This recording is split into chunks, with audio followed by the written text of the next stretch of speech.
Welcome back to what Arty Noobs with Channel Disturbance. This is a T-10, it's a Tier 9 Soviet heavy tank. It's located on the north spawn, or northeast spawn I should say, of Karelia, and it's under the command of Awppenheimer, and he's in platoon with Practical in the AMX 5120 to his left. Game started.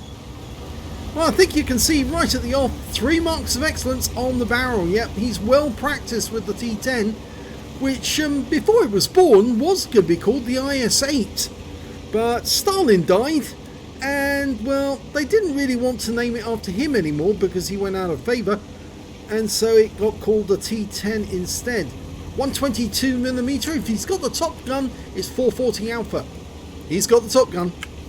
Well, you'd expect him to have the top gun because after all he does have 3 marks on the barrel, so he must have worked his way right to the very top. And well, he's headed down towards the southern pass. The enemy's got control of the horseshoe, well, not completely, half of it anyway, and looks like Awppenheimer's going to drive straight in, not worrying about the guys down the other end trying to stop him. They bounce one round off him, he fires one back, and he's trying to get as close to this rock without running into his teammate in the T-54 and that nice colourful skin there. Okay, Progetto 46 puts one into him. 446, nice high roll. Batch at 12 ton just ahead of him, but I think he's going to go T-54 first. Yes, right through the turret I think that was. 514. The T-54 normally has a bouncy turret, but just couldn't stand that shell in the right spot. No, that one hit him in the tracks. He wasn't at the right angle anyway, but now he's got control of the horseshoe and he can dominate this, guys. Puts one into the hull of the T-54, bounces the round that came back. There's a AMX CDX who hasn't got the memo that yeah, they've lost the horseshoe, but he's still up here and he's now hiding behind the rocks. Now he's got an extremely perforous hull, but he does have a very good 90mm gun. They're still going after that T-54. CDX pokes his nose out and takes a round because just about any angle this gun is going to go straight through his hull. Okay, here comes that batch at 12 ton again, and he takes a round for 481, which is a high roll. And now we've got the batch at, oh, he's just been killed by RT-54. CDC pulls back in before he gets reamed, and we just bounced around from a T-95. The CDC's down, and now we will go unsighted to the T-95, who's over on the other side of the battlefield. In fact, actually, he's near the enemy cap. And well, as usual, Awppenheimer's pushing. He's using plenty of premium rounds, which obviously has the desired effect.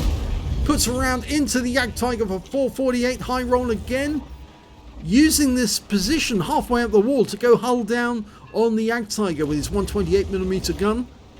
If he pokes his nose out, he is going to get fired at. He just doesn't want to come out. He's waiting for Awppenheimer to get to a position where he can actually do flanking shots on him. Or is he pulling back? He's pulling back to try. Oh, no, that's a bad move. And he's out the game now. He's actually picked up a spotter badge because he's spotted for his teammates there. One for the lower plate. Yep, and that one goes in. And took a round from the Type 4 heavy. That was an HE round. Lost 388 from that, but he's going to go return the favour. And potentially that's a high caliber. That's a Wizzy 11114 there, the Tier 9 version of the Chinese heavy tank. Based on this one actually, or similar to. Yeah, he's trying to side scrape out, and the T-30's taken that as an invitation to go ahead, and Awppenheimer wants this damage for himself. Goes for the 1-4, doesn't penetrate at that angle. As you know, the heat rounds don't normalise. Going for the Type 4, yep, gets him for 437. The T-30 wants to go ahead, and this time round he does go ahead. Fires one round in. We're going for the lower plates. Didn't get that one. And Awppenheimer, you can see when he zooms out like that, he's actually angry with himself that he didn't get that shot.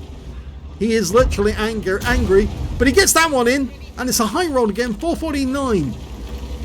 The Wizzy's still got a long way to go. The Type 4 fires at the T-30, I think. Now, we're going to get round the corner.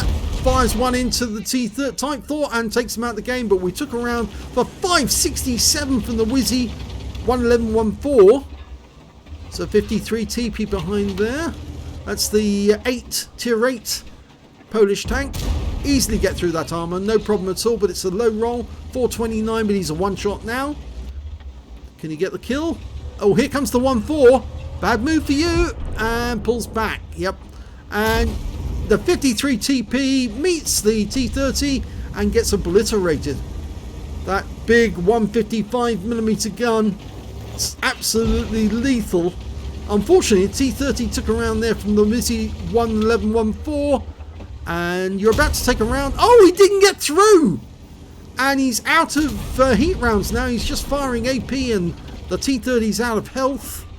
Now he's got to aim these correctly to get them in. And he gets the 1-4. There's only 4 enemies remaining. There's an Arty up near the cap, a T-95, the one that fired on him a short while ago, round the corner. Now he can wipe out Awppenheimer with just one shot. So he needs to be certain where that T-95 is before he goes around the corner. Now you can easily identify the T-10s though when you're fighting them. It's got that bar across the front, like a water duct, right across the front in a V shape. That's the T10 characteristics. Oh, and there is the T-95. Now, is he looking this way? Because you don't want to point at the front, the pointy end of a T-95. You want to shoot at their ass if you can. Now, I had the feeling that he's actually looking this way, in which case Awppenheimer's doing the right thing not to move. There's nobody up on the horseshoe, though. Arty are repositioning as well. He knows what the P in propel stands for, and or the P in SPG stands for. Now we were seen by that T26E5. We've got a shot. Yes, nice one. High roll 514, and potentially a steel wall as well.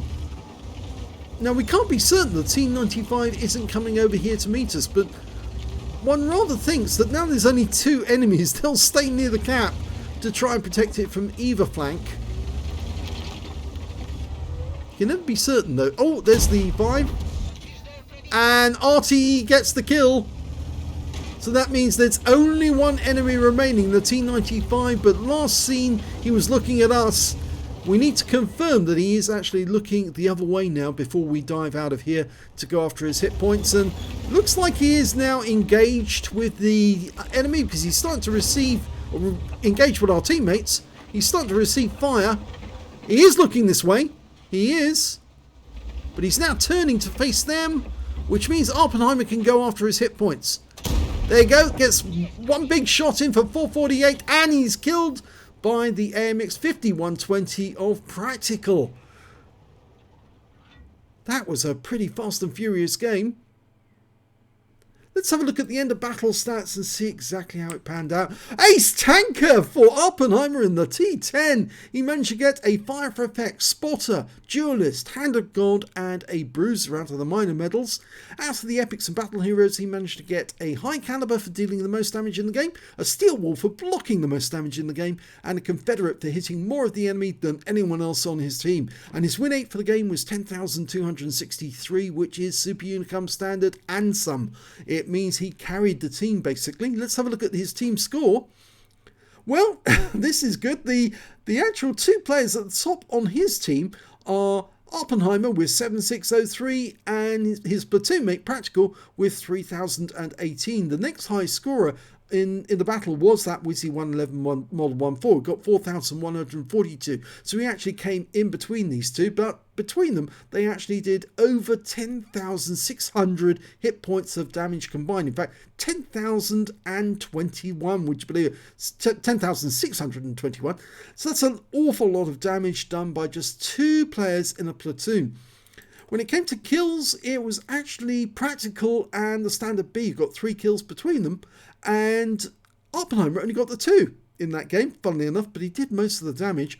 When it came to base XP, he was the leader with 1,527, I should say, 845 for Practical, 761 for the Standard B.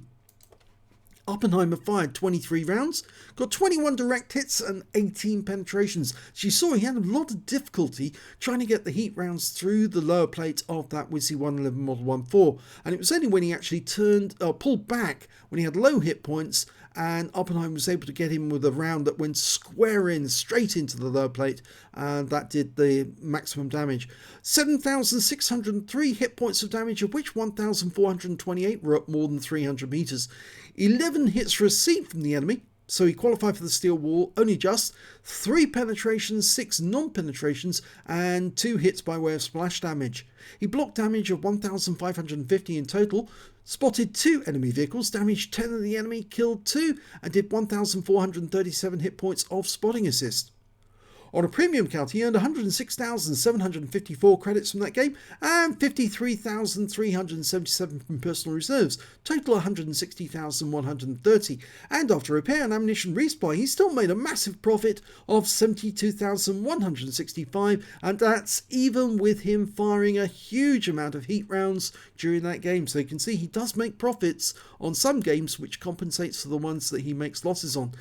He picked up 3 bonds for the awards and 2,290 XP times 5 on this occasion, 11,452 experience points altogether. So a very satisfactory game, very nice little ace tanker, and his platoon basically carried the rest of the team. Very well done by them. If you enjoyed that replay, please give this video a like and do subscribe to our channel, please. And thank you for watching.